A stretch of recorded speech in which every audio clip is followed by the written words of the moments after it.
Hello दोस्तों, आज हम लोग बायोलॉजी में एक इम्पॉर्टेंट टॉपिक है फर्टिलाइजेशन। इसको हिंदी में कहते हैं निषेचन। उसके बारे में बात करते हैं।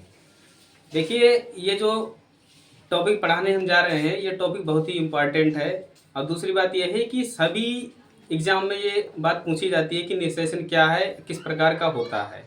और इसमें जो क्लास टेंथ वाले हैं और ट्वेल्थ वाले हैं उनके लिए बहुत इम्पॉर्टेंट है। अपर क्लास में चले जाओ बीएससी में, उसमें भी ये निषेचन पूछा जाता है। बात करते हैं निषेचन के बारे में। देखिए, निषेचन का मतलब होता है, आपने इससे पहले पढ़ा होगा जनन। जनन का अर्थ होता है अपने जैसी संतान उत्पन्न करने की प्रक्रिया को क्या कहते हैं, जनन। मतलब यह है कि अगर कोई गाय है तो गाय क्या करेगी, जन्म देगी तो एक बछड़े के रूप में जन्म देगी, या कोई फीमेल बछिया जन्म देगी। तो ये क्या है, निषेच वो ये एक प्रकार का जनन होता है। अपने जैसी संतान उत्पन्न करने की प्रक्रिया को ही क्या कहते हैं, जनन कहते हैं। तो जनन जो होता है, तो जनन में एक विधि होती है जिसको कहते हैं निषेचन। उस निषेचन के बारे में बात करते हैं। अब निषेचन होता क्या है? निषेचन एक्चुअली में होता है शुक्राणु और अंडाणु को मिलाया जाता है। शुक्राणु होते हैं, शुक्राणु को निर्माण करता है मेल और अंडाणु को निर्माण करती है फीमेल। जब शुक्राणु और अंडाणु को मिला दिया जाता है, आपस में एक एक में मिला दिया जाता है, तो उससे जाइगोट बनता है। उसी को कहते हैं निषेचन। समझ गए ना इस बात को? मतलब ये हुआ कि मेल बनाता है अपने टेस्टिस से स्पर्म और फीमेल बनाती है अपने ओवेरी में ओवम। तो स्पर्म और ओवम को जब मिलाया जाता है, मिलाने के बाद बनता है जाइगोट। इसी प्रोसेस को बोला जाता है निषेचन। अब निषेचन होता है टू टाइप का, मतलब दो प्रकार का निषेचन होता है। तो एक निषेचन होता है, देखिए, निषेचन को अंग्रेजी में कहते हैं फर्टिलाइजेशन। एक होता है निषेचन अंतः निषेचन, एक होता है बाह्य निषेचन। पहले हम लोग बात कर लेते हैं बाह्य निषेचन के बारे में। बाह्य निषेचन को अंग्रेजी में कहते हैं एक्सटर्नल फर्टिलाइजेशन। बाह्य निषेचन का मतलब ये होता है कि निषेचन वैसे शरीर में होना चाहिए, लेकिन बाह्य निषेचन में निषेचन शरीर में नहीं होता है। होता क्या है कि कोई तालाब में बहुत सारी मछलियां हैं, तो एक फीमेल मछली जरूर होगी, एक मेल मछली होती है। तो फीमेल मछली क्या करती है, ओवम का निर्माण करती है। वो अपने ओवम को तालाब में छोड़ देती है, निष्कासित कर देती है। तो निष्कासित करने के बाद वो किसी तैरते तैरते किसी साइड में किनारे पर पहुंच जाते हैं। जैसे देखिए, यहाँ पर इस मछली ने क्या काम किया है कि अपने ओवम को रिलीज कर दिया, और ये ओवम तैरते तैरते कहाँ पहुंच गए, किनारे साइड में पहुंच गए। ये कैसी रही, फीमेल रही। फीमेल का मतलब होता है मादा, ये मादा रही होगी। उसके बाद ये कोई मछली रही होगी नर, तो नर किसका निर्माण करेगी, स्पर्म का। तो इसने स्पर्म का निर्माण किया, इसने किसका किया, ओवम का।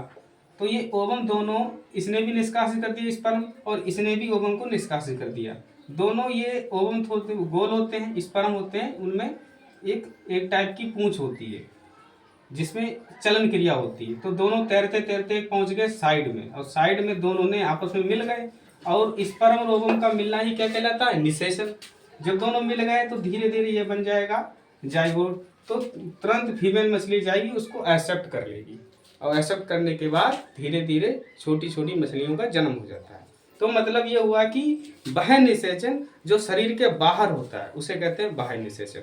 तो बाह्य निषेचन जितने भी जलीय जीव होते हैं अधिक मात्रा में उनमें होता है, कुछ में नहीं होता है।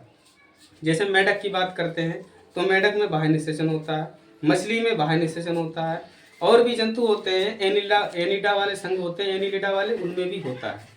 तो ये बाह्य निषेचन को समझ गए होंगे आप लोग। अब हम बात करते हैं अंतः निषेचन की। तो अंतः निषेचन को अंग्रेजी में कहते हैं इंटरनल फर्टिलाइजेशन। ये क्या करते हैं, अंतः निषेचन में क्या होता है कि एक नरयुग्मक होता है। नरयुग्मक को अंग्रेजी में कहते हैं मेल गेमीट, और मादा युग्मक को अंग्रेजी में कहते हैं फीमेल गेमीट। तो नरयुग्मक किसका निर्माण करेगा, स्पर्म का, और मादा युग्मक किसका निर्माण करेगी, ओवम का। तो ओवम और स्पर्म जैसे मनुष्य है तो ऐसे मिल नहीं सकते। मिलने के लिए क्या करना पड़ेगा, ये निषेचन करेंगे। किस टाइप से, मतलब रिप्रोडक्शन करते हैं। तो रिप्रोडक्शन में ये स्पर्म जो होते हैं ये इस टाइप के होते हैं, और ओवम होते हैं गोल गोल। तो इनमें फ्रक्टोज पाया जाता है तो ये चलने लगते हैं, और ओवम में फ्रक्टोज नहीं पाया जाता तो ये नहीं चल सकते हैं। तो इसकी पूरी प्रोसेस को अभी हम आगे वाले टॉपिक में समझाएंगे, इसी वीडियो में समझाएंगे आप लोगों को। तो पहले तो आप ये समझ लीजिए कि अंतः निषेचन मनुष्य में होता है, कुत्ते में होता है, बिल्ली में होता है, गाय में होता है। इसमें क्या होगा, स्पर्म जो होंगे पेनिस के माध्यम से ओवेरीज में भेजे जाएंगे, और ओवरी से ओवा जो होंगे वो उससे मिलेंगे, मिलने के बाद निषेचन होगा जिससे जाइगोट का निर्माण होगा। पहले आप इसका स्क्रीनशॉट ले लीजिए। तुरंत है।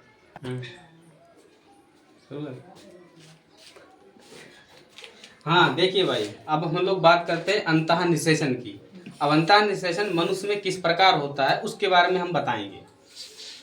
देखिए समझिए, अंतः निषेचन मनुष्य में किस प्रकार होता है। देखिए जो मेल होता है, मेल में होते हैं टेस्टिस। ये एक प्रकार का टेस्टिस जो होते हैं वो स्पर्म का निर्माण करते हैं। ध्यान रखना इस बात को, प्रश्न आता है ये टेस्टिस किसका निर्माण करते हैं, स्पर्म का। तो स्पर्म की संरचना कुछ इस टाइप की होती है। स्पर्म में इस टाइप का एक पूंछ लगी हुई होती है और इसमें जो इसका हेड होता है, हेड में होते हैं माइटोकॉन्ड्रिया और इसमें फ्रक्टोज होता है। फ्रक्टोज की मात्रा इसमें पाई जाती है। अब टेस्टिस में स्पर्म का निर्माण हो गया, इसमें एक पेनिस होता है। पेनिस के माध्यम से ये स्पर्म को निष्कासित किया जाता है अंतः निषेचन में। उसके बाद स्पर्म को जो फीमेल रिप्रोडक्टिव पार्ट है जिसको कहते हैं ओवेरी, फीमेल रिप्रोडक्टिव पार्ट को ओवरी बोला जाता है। तो ओवरी में ये ओवरी होती है, इसमें इस टाइप के दो बने होते हैं ओवरी फीमेल रिप्रोडक्टिव पार्ट में। तो इस ओवरी में क्या होता है कि इधर से ओवम का निर्माण होता है और इसके लगातार निर्माण होता रहता है। फिर उसके बाद इसमें बंद हो जाएगा तो दूसरी तरफ इसमें अंडे का निर्माण होने लगता है। तो अंडा जब यहाँ पर आता है फैलोपियन ट्यूब में, तो फैलोपियन ट्यूब में जैसे ही अंडा आता है तो यहाँ से स्पर्म को भेजा जाता है। यहाँ से स्पर्म को भेजा जाएगा अंदर और यहाँ से स्पर्म अंडाणु से मिल जाएगा। जैसे ही मिलेगा तो सबसे पहले निर्माण होता है जाइगोट का। जाइगोट के बाद धीरे धीरे ये क्या करेगा, यूटेरस में आ जाएगा। यूटेरस में धीरे धीरे ये अपने आप डेवलप होगा। डेवलप का मतलब विकास होगा। जैसे ही विकास होगा तो ब्लास्ट